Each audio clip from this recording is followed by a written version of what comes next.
My name's Luke Gittos. I'm a paralegal for Humans Solicitors, and I write about the law for Spiked Online, and I'm also founder of the London Legal Salon. So just to say a quick word, if I may, about the topic of this evening's discussion. It's really focused on the use in recent case law of the Equalities Act to what, in some people's view, has amounted to regulating discrimination. A number of cases have come before the UK courts with claimants seeking compensation for being unfairly discriminated against. And whilst a lot of people have seen this as a sort of positive landmark in terms of equality and a sign that the UK is becoming a more equal country, it raises a lot of interesting questions about the relationship between the law and social change. In a recent case, the two hoteliers who turned away a homosexual couple on the grounds of their own religious belief were successfully sued by that couple and were able to claim £3,600 compensation. And again, there was a cheering of this decision as a landmark for a society that has become a lot more tolerant of homosexual relations.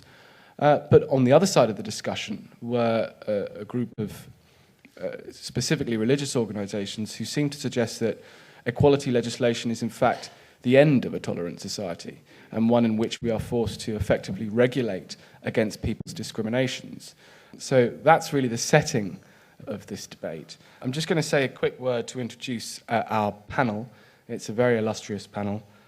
Many of you will know David Allen Green, who sat to my far left. David is the legal columnist for the New Statesman and is an eminent blogger under the name Jack of Kent. I'm sure you all know who he is. So we're really grateful to have David along. And it's always great to have someone who appreciates the relationship between the law and politics in a way that David does. So we're really grateful to have David here.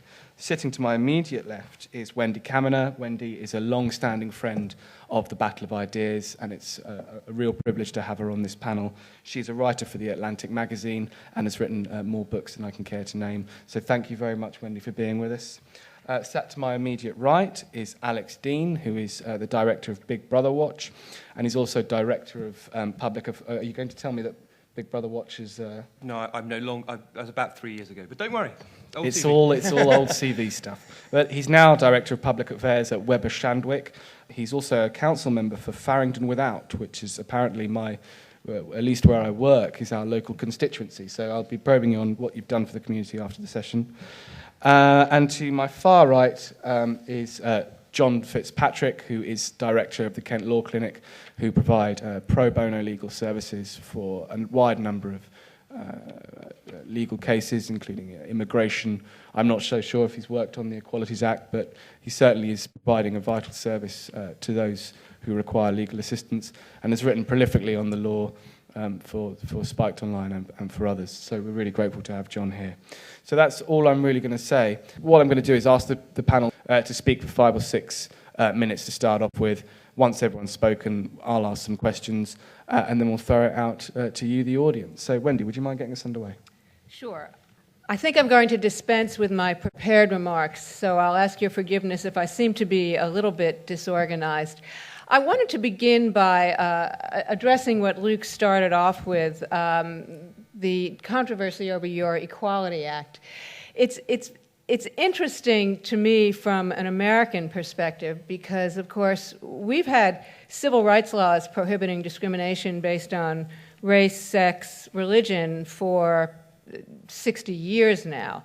We had landmark civil rights legislation passed in 1964, which barred racial segregation in public accommodations and public education. Racial segregation and public segregation was prohibited by the Supreme Court in 1954. And when I hear about a case like the one you described, where two people who, as I understand it, ran a bed and breakfast, is that right? Yes. Two people who ran a bed and breakfast were prosecuted under your new Equality Act? Sued. Claims. Okay, so it was a civil prosecution because they refused to rent a room to a gay couple? Was that the... I shake my head with wonder at that. I would have represented the couple. I think if this was an owner-occupied establishment, they have every right to rent or not rent to whomever they choose. And in fact, that's the way American law works, which is why this seems to me a fairly easy problem to solve. And it has to do with where you put the boundary between public and private. When the 1964 Civil Rights Act was passed, and again, this was the law that prohibited race discrimination in public accommodations, among other places, and in employment. It also extended to race, religious and sexual discrimination.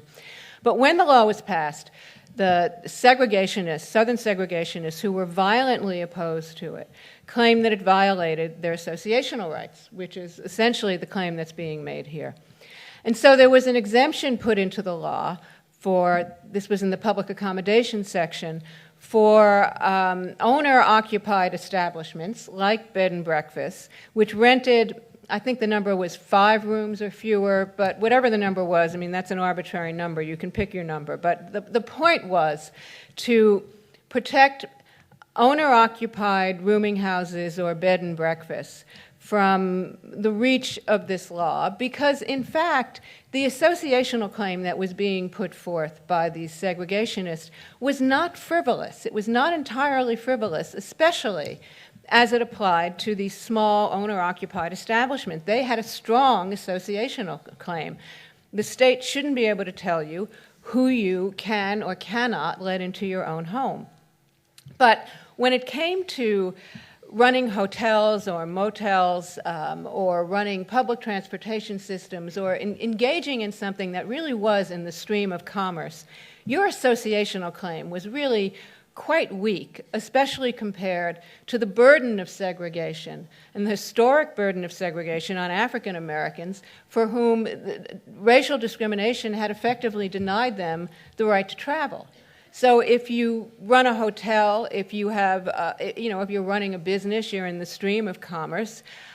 I think in those cases it's more than appropriate. It's often necessary for the law to step in and say, you know what, you don't really have an associational claim as an employer of a large business or even a business that employs, more than 3 people. You're not in business to engage in private associations. Now, the trouble comes, and we've had problems with this under U.S. law too, when colleges and universities, for example, try to apply their anti-discrimination policies to private student associations. And I take it you've had these issues arise here as well. We've had the cases come up with these groups called Christian legal societies. Christian legal societies on campus, which had rules that denied active membership to actively gay students. And if they did so, they would be denied official recognition and the perks that come with that on college and university campuses. This case went up to the Supreme Court, and the court held, to my surprise, that colleges and universities should have the power to subject these student associations to their anti-discrimination rules. I thought that was wrongly decided. These were private associations. The fact that they were religious associations, I think, gave them an even stronger liberty interest. And I think they should have been able to write their own membership rules without incurring any sanctions, because membership, after all, is at the core of association. So we still have a lot of debates about cases like that, because what's happened in recent years is that since we have achieved formal legal equality, more or less, for many previously disadvantaged groups of people in employment, in education, there's been a drive to use the law to create social equality. And that often means the kinds of laws that you have here in the UK, your religious and racial incitement law. And those laws really do infringe unduly and really grossly, I think, on foundational rights of free expression, association, belief, and I think they're really quite dangerous. I think I'm going to stop there. My time is probably Wonderful, up. perfect timing. Thank you, Wendy. David. Hi, I'm just going to put perhaps a slightly different approach to the question. I'd like to make a distinction between law and magic, because not least because Royal Courts of Justice looks like Hogwarts from the outside, and those of us who actually have to work there, it very much is like it on the inside as well. Magic, of course, sorcery, spell-making, was this bizarre idea that words had power, especially if they were in certain types of books with very elaborate binders and pronounced by people in very elaborate robes, in very elaborate rooms, and everybody was deferent towards this sort of pretense. Absolutely silly idea. That sort of thing would never work. But unfortunately, that is more or less what law is. Law, apart from at the extremes, consists of words, and what those words mean and what consequences they have. At the extreme, both in terms of civil law and criminal law, there is coercion. The coercion might be a bailiff knocking on the door to have repayment of a civil debt, or it might be the G4 security guard taking you down to the cells below. But apart from at those moments where the law legitimises the coercion of one person on another, it exists in words, concepts, and intellectual framework. A Martian looking down on us, not aware of jurisprudence, would just see the occasional act of coercion, but not see anything other than just human beings interacting with each other. Laws exist primarily in terms of words and concepts. You cannot point a law book at something and go, "You're banned," and make that thing extinguished. I once wrote a post at the New Statesman, slightly facetiously, saying we should ban banning things. Because when you ban something, you don't point your wand at it and make it extinguished. It will still carry on, but it's just that the consequences of future occasions of it will be different than they otherwise would be. That is why, in principle, prohibitions rarely work by themselves. So, although I'm on the left and although I'm a legal correspondent for a left-wing magazine, I'm not terribly naive or ambitious as to what you can actually achieve with laws. I think anybody who actually has dealt with practical lawmaking and enforcement knows the limitations of using laws to do anything, and often they have counterproductive effects. Equality. Insofar as one can believe that the greater number of people should have the best opportunity to fulfil their lives, do what they want without undue restriction, yes, I believe in equality. I think many people do. But when it's applied to law, it's actually a little bit more complicated. So what do you actually mean when you say the law should be used to make people more equal? Are you talking in terms of substantive law, i.e. black letter law in the statute books or in the common law, which means that people should be treated differently in situations where otherwise they would be treated the same? Then there's a question of enforcing the law. Who can actually sue? Who can actually bring prosecutions? There's a question of who are the defendants. Are certain groups in society more likely to incur certain types of liability just because they are in that smaller group of society?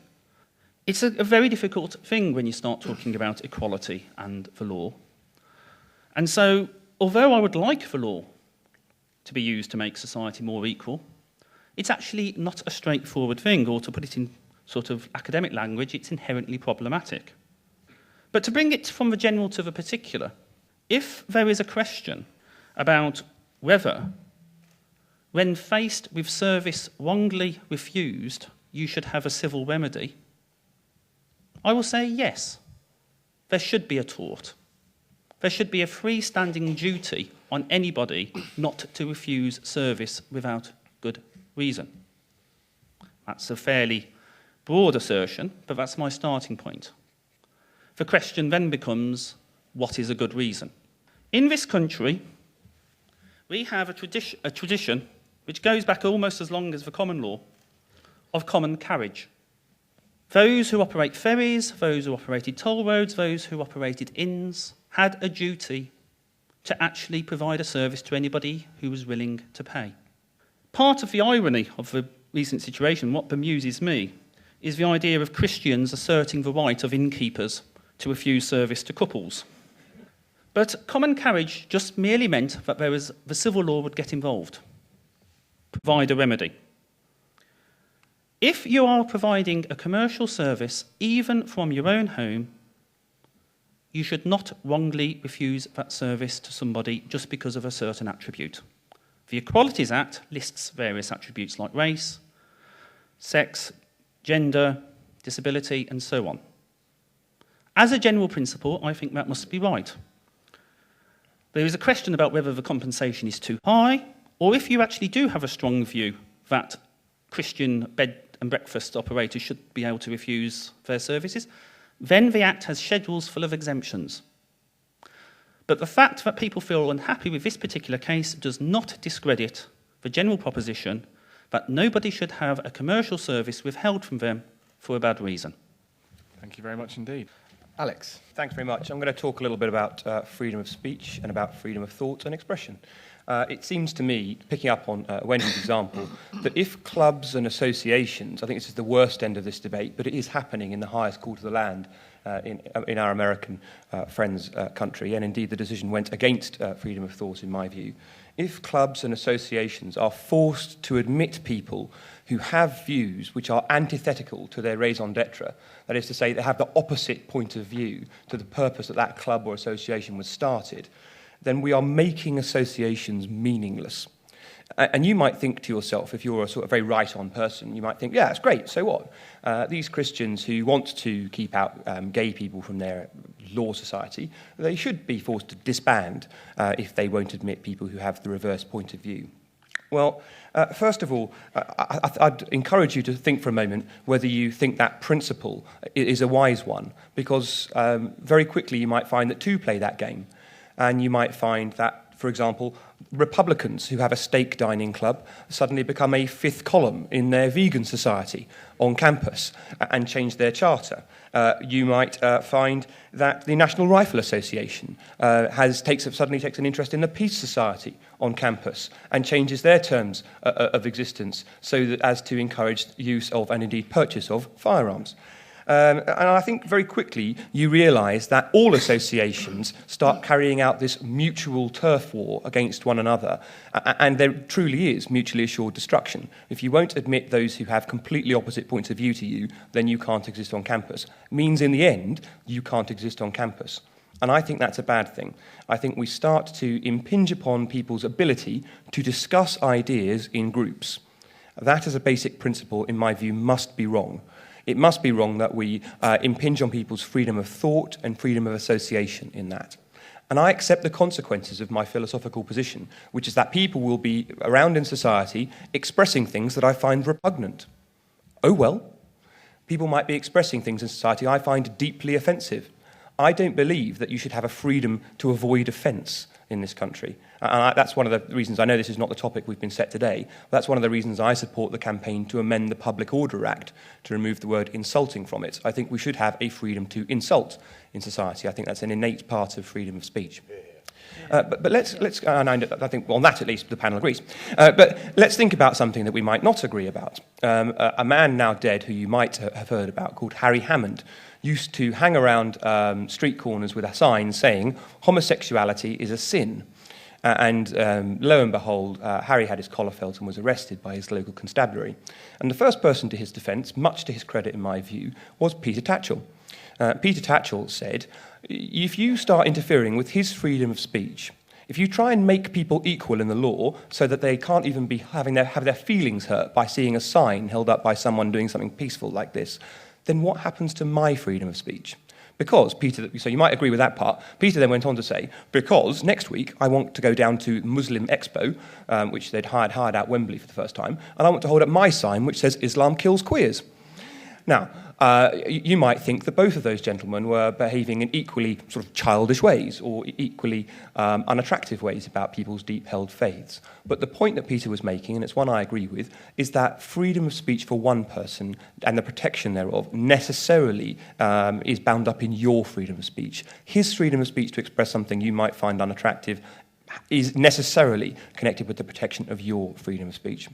And so, to draw on to the things we've just been discussing in David's remarks, as a result, I find myself on the opposite side of the perspective, even when it comes to commercial services by Christian bed and breakfast owners. And my view that the much maligned Chris Grayling position on B&B owners, you remember he was taped illicitly in a think tank event, saying something that until recently would have been mainstream conservative philosophy, but there we are. I thought his position was correct, which was that generally speaking, we shouldn't have on any more big hotel chains not admitting people that have different views to them. That's not the sort of society we might want to live in. But people admitting them into their own homes, it's wholly disproportionate to start wielding the force of the law against those Christian homeowners. I must also add, I think it's fabulously unlikely to change their views. I think it's a remarkably unlikely way to seek to change minds and attitudes. But even if I'm wrong, even if the law can make you equal in some aggressive way, I think that there are worrying ramifications for your freedom in society. So, for example, I can think less of someone who dislikes black people or dislikes gay people, and that's the punishment for him. Without curtailing his thought or expression, I can argue against him in the free marketplace of ideas, and because his arguments are not logical, I would hope that I would win. If he's basing his views on prejudice and I'm basing my views on fact, I would hope that I or someone else who's better at arguing would win. And the answer is not to curtail and drive out speech or acts that you disagree with, because ultimately that simply means that that act or speech carries on away from the eye of the law and away from society at large, which is deeply unhealthy. If you want to affect societal change, then you have to argue for that change over time. That, in my view, is a much more likely way to succeed. Thank you very much. You get a round of applause. John.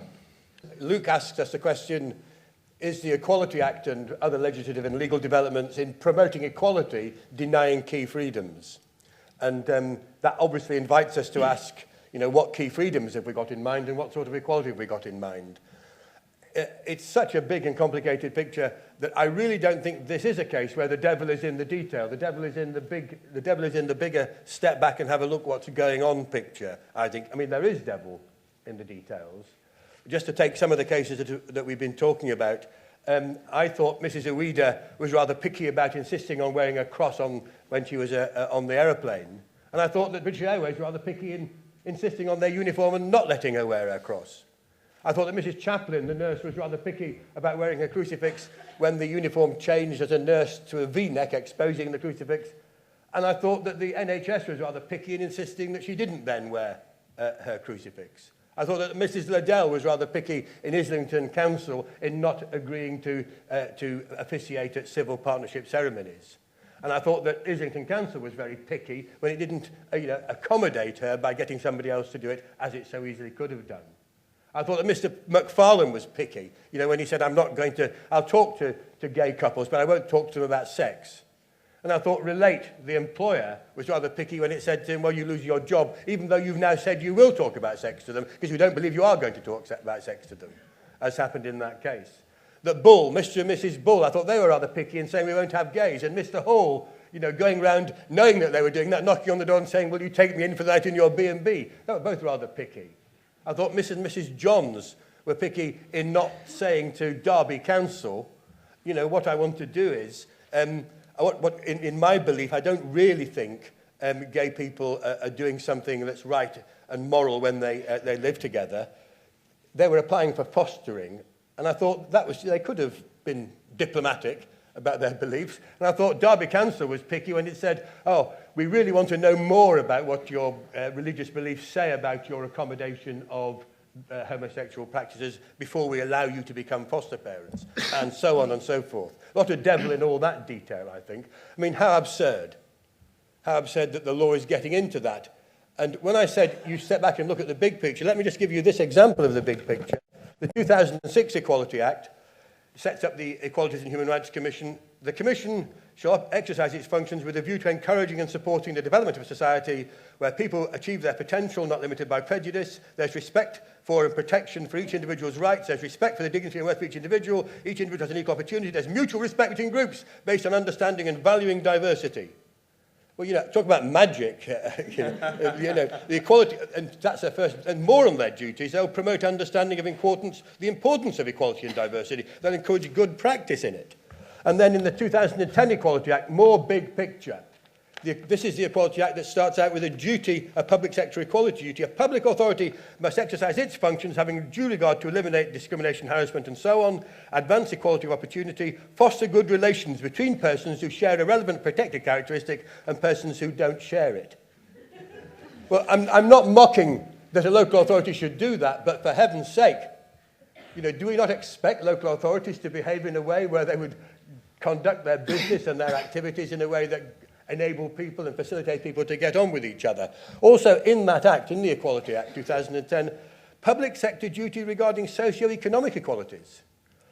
An authority to which this section applies when making decisions of a strategic nature must have due regard to the desirability of exercising them in a way that is designed to reduce the inequalities of outcome which result from socio-economic disadvantage. Wow. I mean, that's magic plus, isn't it? If your local authority can do that, reduce inequality of outcome due to socio and economic advantage. Subsection 6 gives them some let out, however, because subsection 6 says you don't have to do that if the inequality experience is a result of a person being subject to immigration control within the Immigration Asylum Act of 1999. The point is that all law against discrimination has started on the basis of restricting choice, because, of course, to discriminate is to choose. To discriminate is to have a view. It used to be thought if you were discriminating, you were a really, rather sophisticated person. To discriminate now is automatically seen to be wrong. Well, it started out by saying you can't actually choose to treat somebody else less favourably on certain grounds in certain conditions. You can't say no Irish, no blacks, no dogs if you're renting a property. You can't do that. You can't employ somebody or not on the basis of their colour or their religion or their colour or their nationality or ethnic origin. And then it grew. And what started as an attempt to use the law to protect people in that way and to give what we would understand as a civil rights in a broad sense, it's changed. I mean, now you've got 8 protected characteristics. Age, disability, gender reassignment, marriage and civil partnership, race, religion, sex, sexual orientation. And all of those are now in play. And with these overarching requirements, what we are seeing is this. It's a massive attempt to tell people how they should behave, and how they should behave in some really frightening detail. It goes to free speech, it goes to all their personal activities, and you can always argue in every particular situation, one way or the other, like those examples that I gave you. What you've got to say is, it isn't the business of the state to be doing this. There's obviously a problem here if they're trying to, but this is not the way to fix it. What they're doing is they're trying to patch it up, and indeed, not so much maybe patch up the problems that exist, as to patch up a problem that they themselves have, which is a problem of authority and legitimacy and, the ability to command some loyalty and coherence and to set out some direction or some values by which they think society, around which they think society should be coherent. And if you don't like it, you better lump it. Very interesting word that's used in the Liddell case, just slips out by the judge. He said Islington Council is entitled to take that woman, to sack her for not carrying out civil partnership. In justification, he said, because what she believed was not mainstream thought. Not mainstream thought. That's, to me, a good example of the extent of the danger that we're talking about. Thank you very much. Can we have a round of applause for our panel?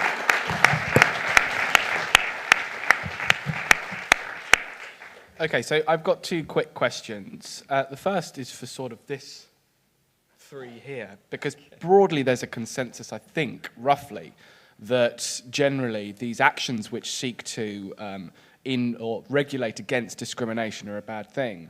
But that necessarily demands quite a strong defence of our right to discriminate and the right of private organisations to discriminate. And I think Wendy drew a very helpful distinction between public and private organisations.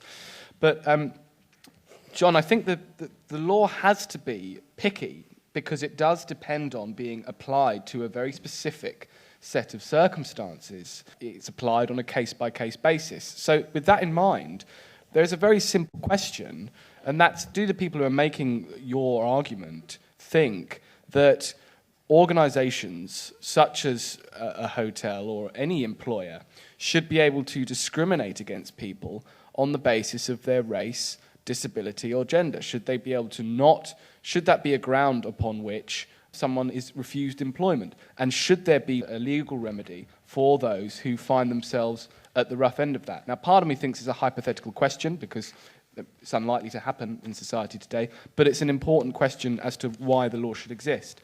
And then for David, I'm wondering whether you could say a bit about what you think the relationship is between the law and the way that society shifts. Is it that the legislation reflects changes in wider society, or is it that the law takes a lead in bringing about that change? I think I'm going to address both questions, really, because I think they're related.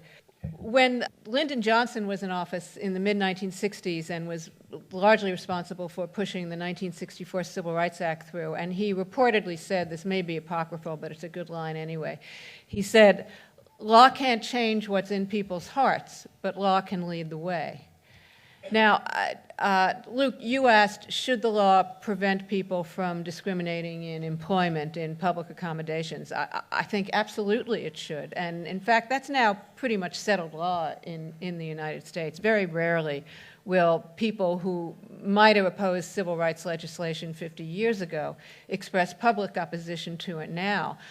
But the law should not try to go the next step and regulate the way people talk to each other, the way people treat each other in their private associations, in their interpersonal associations, as Alex and John have been saying. When can the law try to coerce cultural change? What's the relationship between law and culture? You know, I think the most stable and certainly the most peaceful legal changes, if we're talking about extensions of non-traditional rights, follow from cultural change, but sometimes law does coerce change, and again, the civil rights movement is a very good example of that. I think in the blurb to this panel, there was discussion about there being a mass movement for equality that went along with the movement for racial justice in mid-20th century America, and that's really not right. There was no mass movement for equality. The civil rights movement was legally coercive. In 1954, when the Supreme Court barred racial segregation in public schools, there was no mass movement for it. That case came about because of a concerted legal strategy developed over the years by a small group of lawyers and activists. It was a decision made by 9 justices. It was highly controversial. It took a long time to implement. When the Civil Rights Act was finally passed after some years of some serious violence, really serious violence, murderous violence in the South, because there was enormous violent resistance to change, and it was coerced by law and force of arms. It was coerced by the National Guard, and it would not have happened any other way. And over time, over the decades, culture incorporated it. I just wanted to say a few more words about free speech and where we draw the line between what law can force you to do and what law shouldn't try to force people to do or to say. People have a right to harbor their prejudices. I absolutely believe that. They don't always have a right to act on them. So I support laws that prohibit people from discriminating in employment. I strongly, strongly oppose laws that tell people how they should talk to each other, that make it a crime or a tort to insult or offend people on any basis whatsoever. If you don't have freedom of speech, you really don't have freedom of belief. I think these hate crime laws really are thought crimes. I think in a relatively free society, you have a formal legal right to offend people, and you have an informal right, an informal obligation to take it. Thank you, Wendy. Because I want to get out to the audience quite quickly, and we are going to stick quite strictly to time, if the panel could keep these remarks quite brief. Alex? Sure. I think the law follows societal attitudes. And I think that views on, for example, gay people's positions in society were way more liberal than British law by the time the law changed. Equally, laws on the rights of women in British society. It was legal, ostensibly legal, to have rape within marriage until exceptionally recently. But most people would have thought that was a straightforward crime, and the law lagged way behind social attitudes. And of course, a single generation ago, hotels were still refusing accommodation to unmarried people, let alone gay people. So I do think that there is something to be said here about the importance of social change over and above the law. I think the law generally follows the fact. But in answer to the question you posed to us, Luke, which was about what do we do or what do we think when organisations have different attitudes to those that are, in John's correct words, against mainstream attitudes, should we legislate against it? My view is always we should try to think first of all about the reality of the situation. So, for example, Catholic adoption agencies, which were placing in this country many hundreds of children into loving homes, the vast majority of which the adoption process is touched not one bit on homosexuality in any way.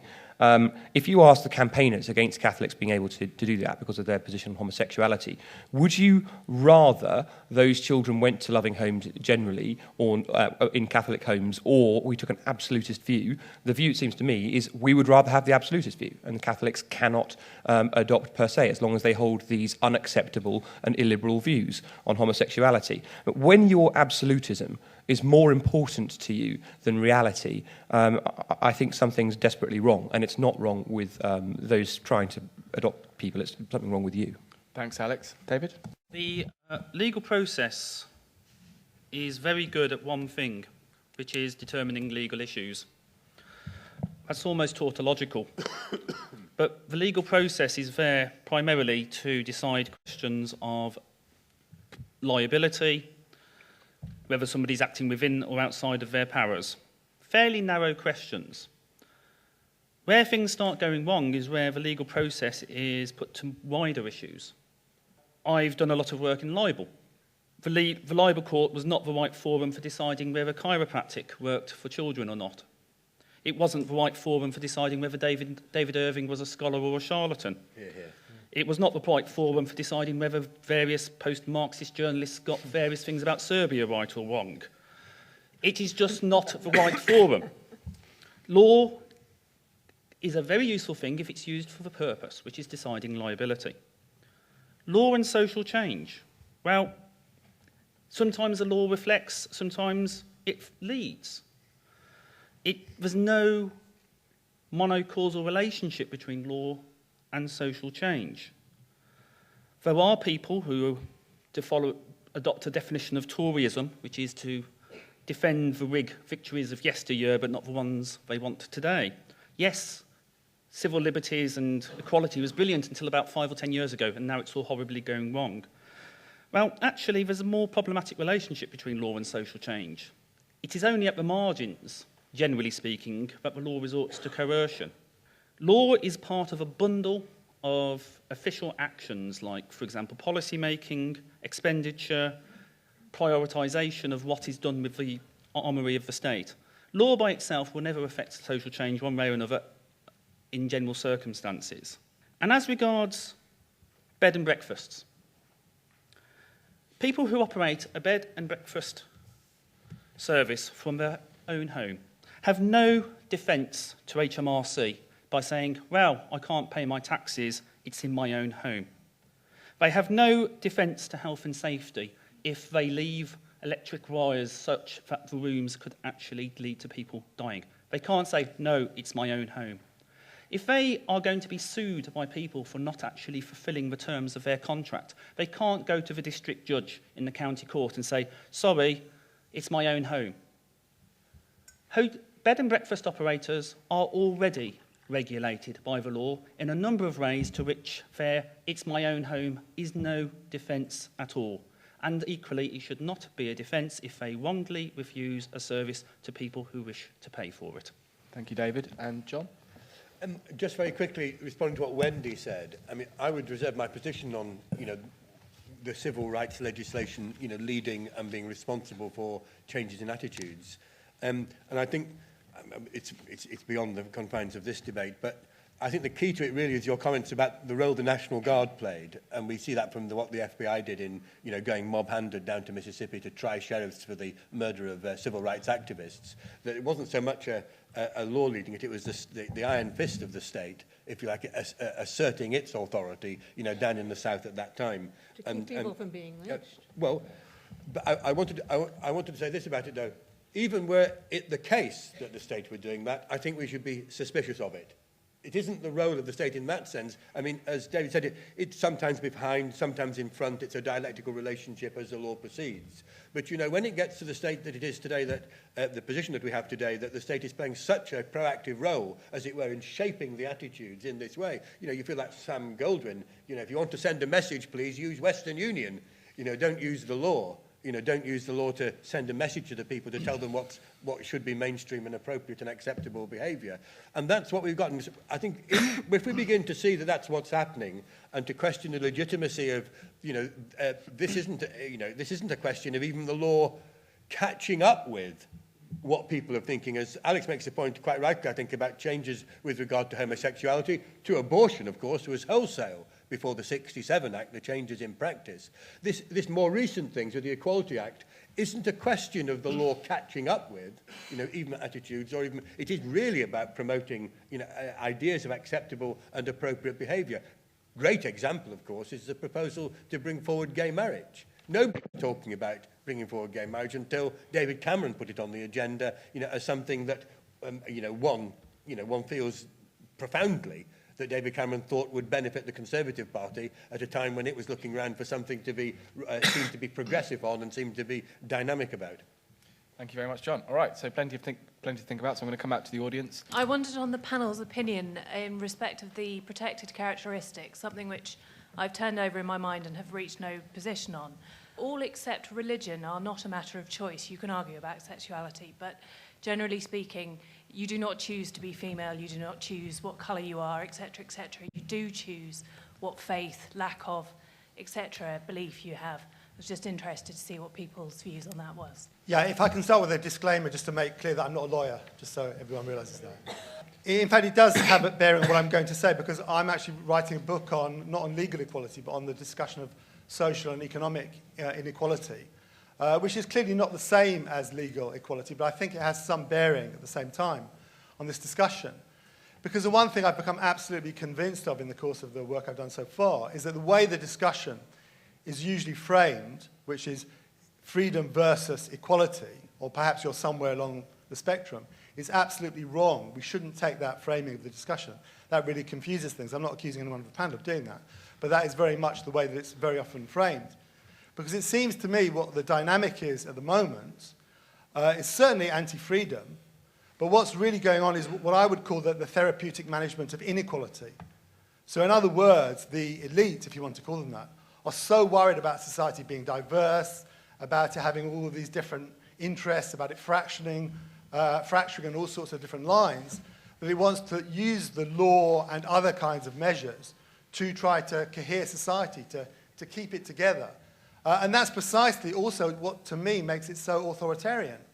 That this fear of social fragmentation, the lack of social capital, the lack of social justice, whatever term you want to use, they use all sorts of different terms for it.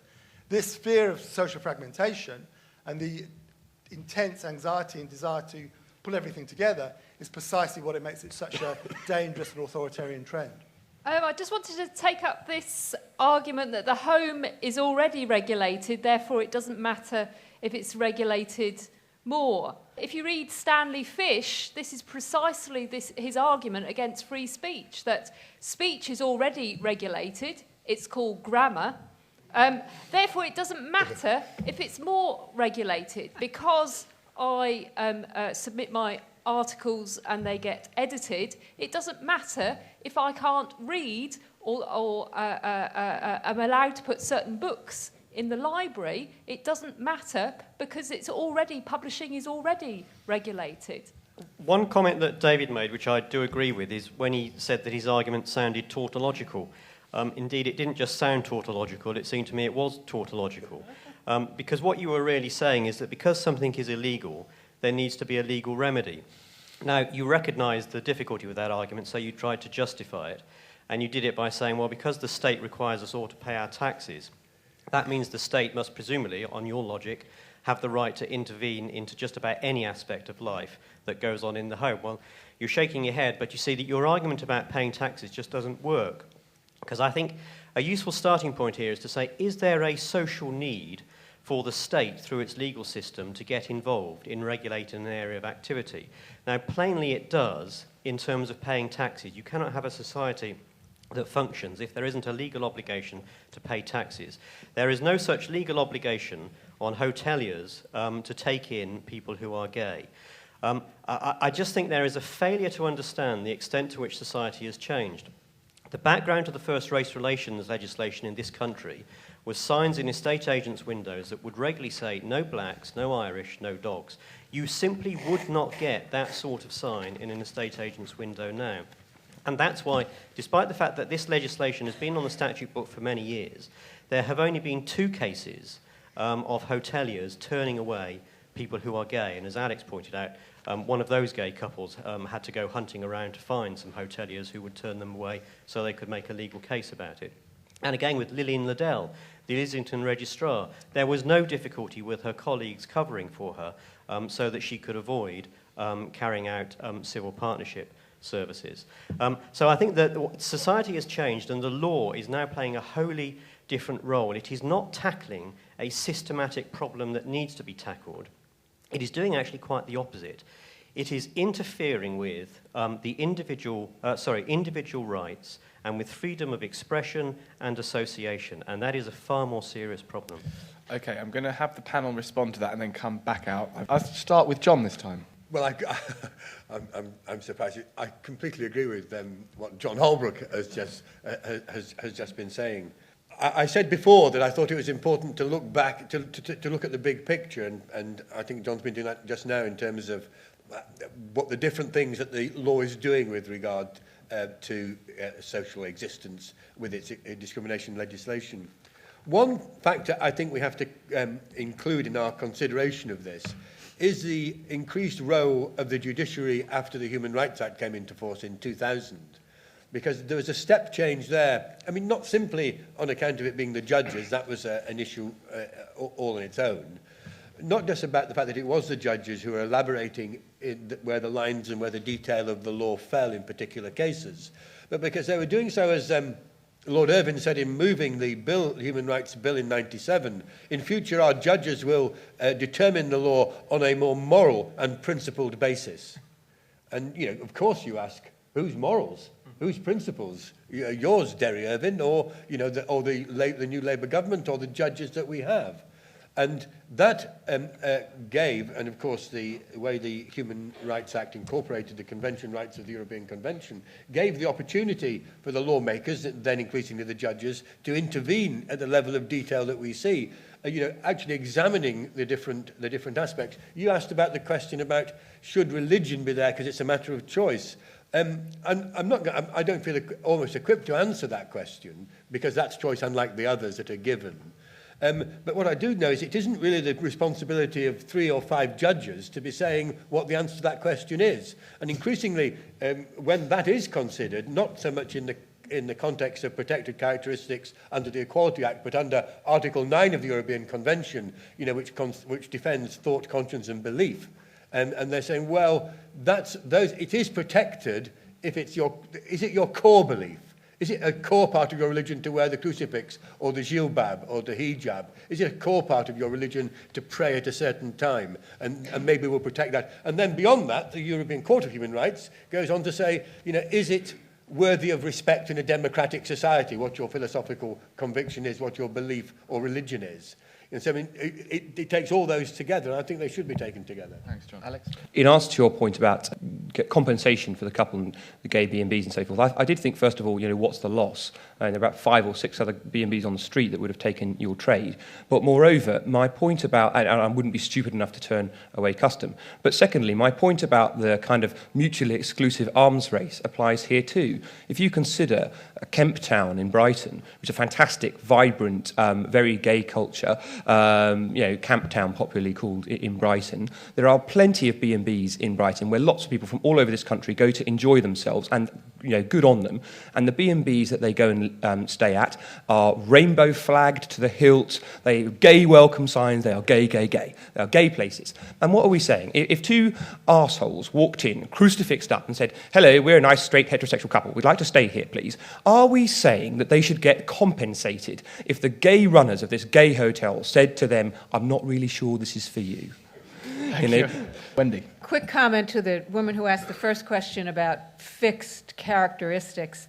It's a sort of a basic principle of U.S. discrimination law that it's supposed to apply in cases where people are discriminated against on the basis of immutable characteristics, which is one reason that the gay rights movement pushes so hard for the notion that sexual orientation is not simply a matter of choice. And it's also why, as people try to expand the categories, so that now obesity, in the view of some people, is supposed to be included as a disability, you'll hear arguments that people don't really have a choice about being obese. It's the way they're genetically programmed. And we are getting longer and longer lists of people who have protected or immutable characteristics under law, so that, past a certain point, if everybody is a member of a protected category, and if everybody is a member of a previously disadvantaged group, the discrimination laws become, I don't know if meaningless is the right word, but it becomes like a kind of self-satire. Now, I just wanted to respond quickly to John's rather snide comment about the heavy hand of the FBI during the Civil Rights era. Not that I have any love for the FBI, and most of what they were doing during the Civil Rights era was spying on Martin Luther King. But it's important to remember that in those cases, the state was not dealing with merely unacceptable behavior or trying to get people to be nice to each other. People were being murdered for trying to exercise their right to vote. People were being murdered for registering people to vote. In those cases, I think it's it's more than appropriate for the state to step in. And in those cases, we're not really talking about discrimination anymore. We're talking about something very, very different. And finally, to David's point about all the regulations to which these owners of owner-occupied bed and breakfasts are already subject to, I think that's really irrelevant, because in this case, we're talking about a regulation that directly violates their right of association. A health and safety code does not violate your right of association the way these laws do. And David? On religion as a characteristic, I agree with you. It should not be on that list. Simple as that. And you've identified the qualities which mean that the other ones should be on that list. As regards Stanley Fish, who I've never, ever been asked about before, and I think I may well be the first lawyer ever to be asked about Stanley Fish, but in this country, speech is actually regulated in your own home. There's a whole range of possession offences to do with certain materials, especially pornographic materials and materials which go towards preparation for terrorism, which you could perhaps even argue, well, it's speech in my own house, but actually the law does intervene. I'm doing a book at the moment on privacy law, and my first chapter is the sheer amount of offences you can commit in a room by yourself, even without any electronic devices. It's astonishing. But it's a thin reg argument. I was hoping to be clear by saying commercial services are regulated. They are inherently regulated. The very notion of commercial exchange is a regulated activity. You need to be able to go to a court to enforce your contract. If you are buying and selling property, you need to be able to go to a court to establish title to that property. You cannot have commercial activity without regulation, other than the most basic barter system. Once you start saying contracts should be enforced and you can buy and sell property, you are at a stroke saying commercial activity is regulated. So I'm afraid I must disagree with you. The thin end of the wedge, Stanley Fish says this argument does not. I'm specifically making comments about commercial activity, and that is regulated in your own home or anywhere else. As regards the argument which was put forward that I was arguing a tautology, I actually said so. I am glad you agree. The legal process is good at dealing with legal issues. That's the point. But there is a tradition of common carriage in this country, in the common law. Innkeepers, ferry operators, bridge operators, toll booths could not turn people away if they were willing to pay for that service. Anybody that prides themselves in wanting old-style law, that is old law. That was the law of this country. I'm just saying this should be updated. If a commercial service is wrongly refused, question what is wrongly refused, but just as a matter of principle, then yes, you should have a civil remedy. Shouldn't be a disproportionate one, of course not. And it should be one which actually serves the purpose of that, correcting that wrong. But is it wrong? Should the law have a role in that? Yes, I think it should. That's what torts are for. Great. Thanks, David. Wendy, I just want to pick you up on the civil rights law. I know the American left are very attached to it for all kinds of romantic reasons, and it's not negotiable, but I do think there's a couple of big problems with it. One that John's alluded to is that while the civil rights law did reflect a desire for freedom, a desire to end certain types of oppression, all kinds of progressive ideas that I have an awful lot of sympathy with, and a lot of the American population were behind it, there was a big chunk that weren't, and they were forced. You didn't win the argument. And yes, you can say they were committing crimes, but crimes could be prosecuted.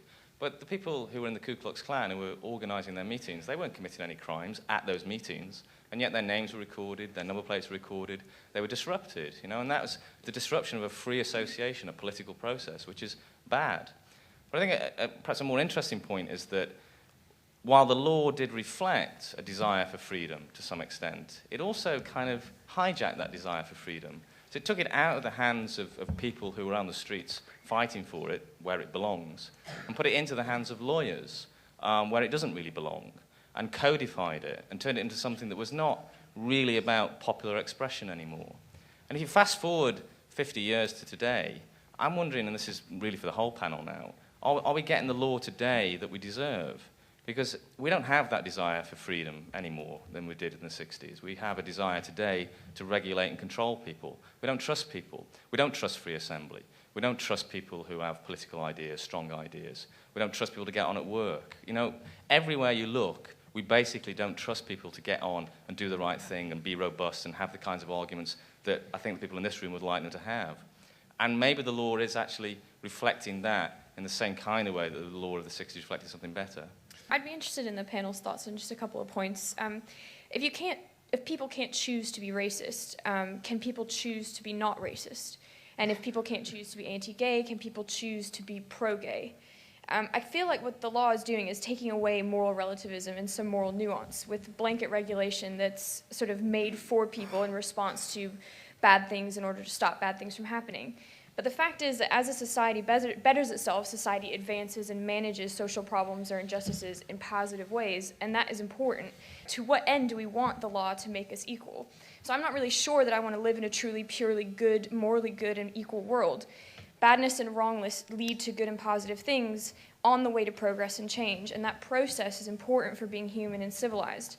And the fact that there's, for example, anti-gay sentiment means causally that there's impetus for gay rights movement, gay rights activism, finding collective moral spirit, sharing in the expression of that moral spirit. And basically, moral wrongs are intertwined and often responsible for moral goods, and I don't feel like the law accounts for that nuance. I'm actually a former law student of John Fitzpatrick, and hi, John. Save it. I was always taught that the purpose of the law was, incidentally, to protect freedoms and not to enforce social mores. So I was particularly interested in Alex's point with regards to the adoption agencies. Many of which, incidentally, have in fact withdrew and stopped placing some of the most vulnerable children that have been placed up for adoption, rather than act against the consciences which motivated them to perform these services in the first place. My concern is if the law imposes or decides which views are palatable and which are not, society is at serious risk of further services which the state is perhaps not in the best position to provide, or at least not to the same standard as in the private or charitable sector, that they're going to lose these services as well. I'm assuming I'm thinking about this incorrectly, because the more I think about this, the more I'm trying to, in my head, thinking we shouldn't have any laws, virtually. So there must be a problem somewhere. And I'm trying to think about this in terms of John Stuart Mill's harm principle. And most particularly because, very much like Stuart Derbyshire, the guy with the glasses down there, was saying in terms of the problem of a political culture being undermined by the legalization of everything. That's a kind of obsession I have at the moment, and I'd love there to be a political, moral, vibrant, active being the key word, culture. So I'm thinking, well, bed and breakfasts, yeah, there shouldn't be a law against that. Well, what about hotels? Why should a private individual who has a hotel have laws telling him who should go into his hotel? I'd much rather that people didn't go, that I could campaign against him, that I could organize a union, that I could say it's morally wrong, that I could be, he's not harming me directly, but I would disagree with it passionately, and I could get out in the streets at last, thank God, and try and convince other people and have some arguments and a few fights, hopefully. As I get older, I want to become more violent, it seems. And seriously, but then I think, well, what about employment law? Should employers be forced, private employers, if they're public, it's public money, we can vote on it, and you should do what the public say collectively. If it's private money, should they have to follow prescribed legal who you shouldn't employ? I'd rather have to say, well, let's organize against that, let's have, and so on. So in that sense, in my head, I'm thinking, well, actually, all these laws should be down the toilet, because they're actually restricting people from creating a political, moral culture where you fight for what's right and wrong. A point was made earlier from the audience about the fact that we don't see signs anymore that say no Irish, no dogs, no blacks, things like that. I live in East London, and what we do find a lot of is signs that say Muslim only, female only. So we do still have a lot of division within society. Now, if we do what the gentleman over there was saying and get rid of all these laws and say it's every man for himself, we're going back 200-300 years where every man for himself ended up on the streets, under bridges, and in abject poverty, because the only people who could get anywhere were the people who knew people, not the people who were the best people for the particular jobs. There is a problem with equality laws where you have quotas that say 25% of your workforce has to be black, because you are then saying that, sugar, I need to employ black people, whether they're the best person for the job or not. So it's the implementation of the law that is the problem, not the law itself. I'm going to invite the panel to sum up in 1 minute each, if at all possible. David. The notion of unregulated hotels. If it wasn't for the building regulations, the hotel would probably fall over. As regards blanket regulation, it's one of those pejorative terms. The only people in favour of blanket regulation are the regulators of blankets. It is one of those terms which, of course, nobody's in favour of blanket regulation. Everybody wants to have laws which serve the purpose which laws can do. Do we have the laws we deserve? I suspect every generation, ever since the Mesopotamians actually set down the first code in writing, have said that the law should be better, or the law was better, or will be better. The fact is that some of the law works, some of it doesn't work, and it's a constant exercise of improvement. As regards equality, law is there in the last resort. The best legal philosophers, the positivists, point out that all law is an attempt to predict what a court does. Nobody wants to go through life, unless you're a litigator, going to court a lot. It should be there in the case where there's a dispute and it determines a legal question. So the best situation, it seems to me, is to have a society which does not feel the need to resort to litigation, but if litigation is sadly necessary, that the courts will uphold laws which will allow us to have a free and equal society where as many of us as possible can realise ourselves. Wendy. Well, I don't think I've ever before been accused of romanticizing civil rights laws. I'm usually accused of romanticizing free speech, so I thank you for that. It's not just people on the left who are attached to civil rights laws. It's people on the center. It's really a strong majority.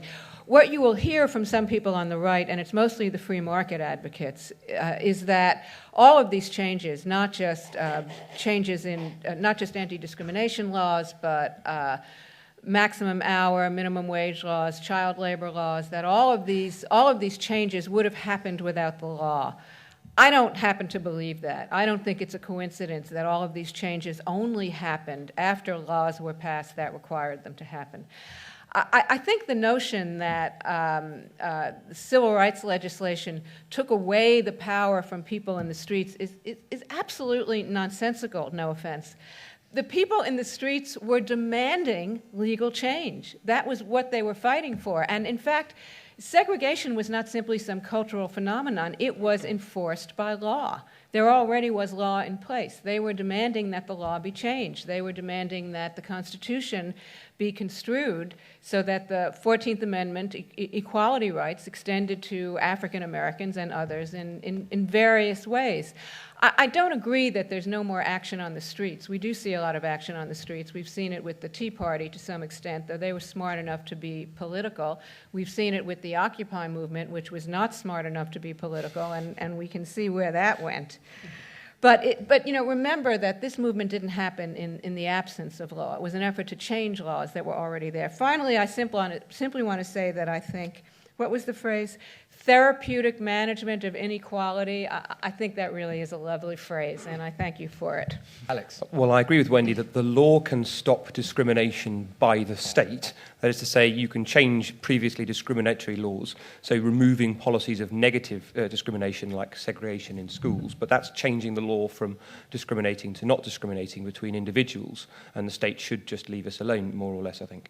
But more widely, and I'm certainly not in favour of positive discrimination, whether that be for university places or for positions in the workplace.